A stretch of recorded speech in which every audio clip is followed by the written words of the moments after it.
Bonjour à vous tous, les petits élèves de Giono, et bonjour spécialement au sixième, puisque cette vidéo s'adresse au sixième. Déjà, j'espère que vous allez tous bien, que vous prenez bien soin de vous-même, de vos proches, et que les journées ne vous paraissent pas trop longues en ces temps un petit peu compliqués et confinés. Alors cette vidéo, elle va avec la précédente sur le Zanskar, c'est-à-dire qu'on est sur nos espaces à forte contrainte. Et après avoir vu un exemple d'espace à forte contrainte, à savoir le Zanskar, on va voir comment est-ce que l'homme arrive à surmonter ses contraintes. Ça correspond un petit peu à peu près à notre grand 2 dans le cours. On va voir trois éléments, trois façons de surmonter les contraintes. La première, c'est que l'homme va tout simplement s'adapter, c'est-à-dire qu'il va réussir à vivre de façon à ce que ses contraintes n'en soient plus. Deuxième façon, grâce au progrès technique. Aujourd'hui, on a des façons aujourd'hui de surmonter ces contraintes qui peuvent être des contraintes météorologiques, climatiques, naturelles, tout ce que vous voulez. On peut réussir aujourd'hui, grâce au progrès technique, à faire des choses dans des milieux qui pourtant ne sont pas adaptés pour. Voilà, donc grâce au progrès technique, c'est notre petit 2. Et notre petit 3, ça va être notamment l'atout du tourisme, puisque certains espaces qui, a priori, sont contraignants, parce qu'il y a du relief, parce que c'est du désert, parce que tout ce que vous voulez, eh ben, vont en fait être des atouts pour attirer des touristes qui cherchent ce type d'expérience touristique. Alors, première chose, c'est comment l'homme va s'adapter, c'est notre grand 2 petit 1, hein, comment l'homme va s'adapter à son milieu plein de contraintes. Alors on a vu un exemple, hein, c'était le texte des Évennes. Alors les Évennes, c'est un peuple hein, qui se trouve en Sibérie. Voilà. La Sibérie, on est au nord de la Russie, je ne sais pas si vous voyez à peu près où ça se trouve, il fait donc très très très très froid l'hiver. Et pour s'adapter, les Évennes, c'est le nom de cette population, Evenes, les Évennes, eh ben, en fait, ils ont adapté leur mode de vie en ayant un mode de vie nomade. Je vous rappelle ce que c'est que nomade. Nomade, c'est le fait de ne pas vivre toujours au même endroit, mais de se déplacer. D'accord. Et là, ils vont se déplacer en fonction des saisons, puisque ils vont se déplacer l'été vers les zones les plus froides. Ça peut paraître étrange, mais ils vont se déplacer vers les zones les plus froides parce qu'ils élèvent des rennes. D'accord. Et les rennes, bah, ça ne peut pas vivre dans des zones à 20, 30 degrés, c'est trop chaud pour eux. Donc autant l'été, ils vont aller dans des zones plutôt froides. L'hiver, ils ne peuvent pas aller au nord, hein. L'hiver, il y a beaucoup trop de neige, donc ils vont aller au sud, d'accord, là où les conditions de vie sont plus supportables. Donc là, on a clairement un peuple qui va s'adapter parce qu'ils sont nomades, parce qu'ils élèvent le renne.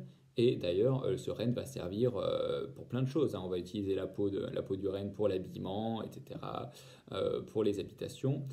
Donc voilà, là on a vraiment une adaptation. Ces événements, s'ils vivent en Sibérie, c'est parce qu'ils ont adapté leur mode de vie à leurs contraintes, hein. Et en Sibérie, la contrainte, c'est surtout une contrainte climatique. Il fait très très froid. Deuxième façon de surmonter cette contrainte, c'est donc, je vous ai dit, grâce au progrès technique. Et là, on avait vu une vidéo qui me paraissait tout à fait intéressante. C'était dans un désert, hein, en Israël. Israël qui est un pays qui se trouve au Proche-Orient. Je vous laisserai regarder sur une carte. Et donc, c'est un pays qui est à 90% désertique.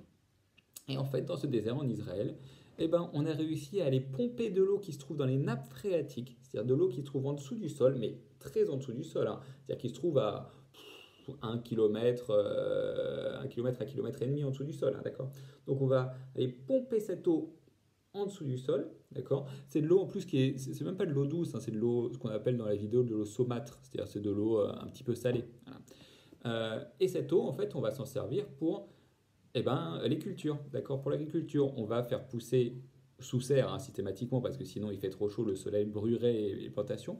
On va faire pousser sous serre euh, des tomates cerises, des mangues, des courgettes, des aubergines, des choses qui a priori ont besoin beaucoup d'eau. Et pour la mangue, c'est même l'exemple d'un fruit qui est quasiment tropical, d'accord.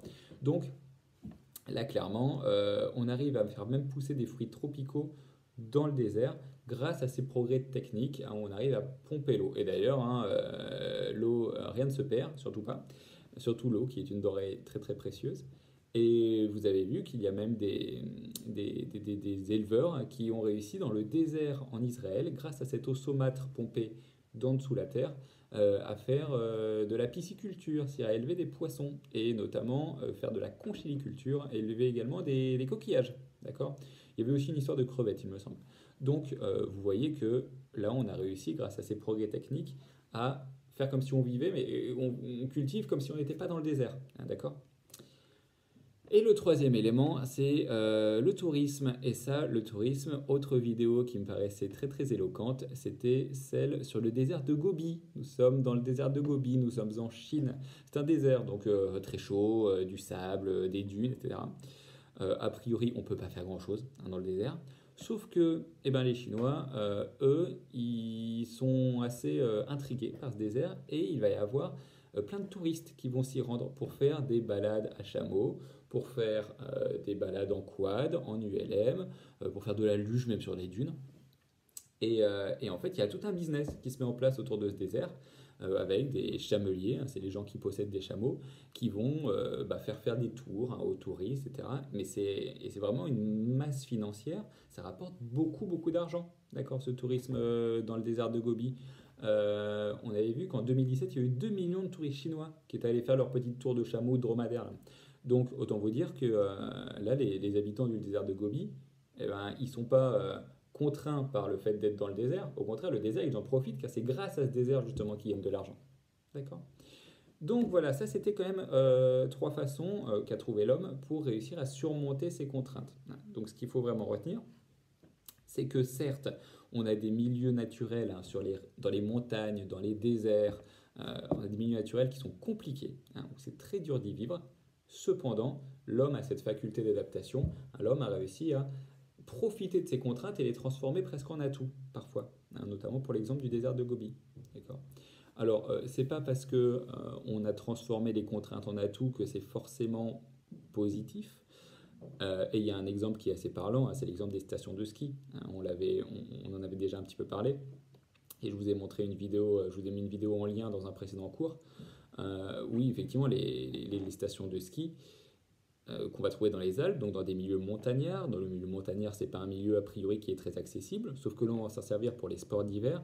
Mais les sports d'hiver, ça pollue beaucoup. Hein, ça pollue parce qu'il faut utiliser la voiture hein, ou l'avion pour s'y rendre.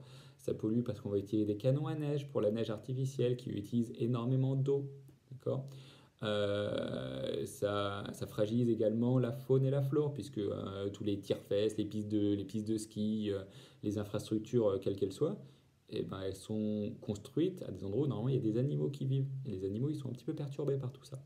Donc, s'adapter à son milieu, oui, c'est bien, mais il faut faire attention à ne pas qu'il y ait trop de surcharge touristique dans ces montagnes, parce que ça fragilise vraiment l'environnement.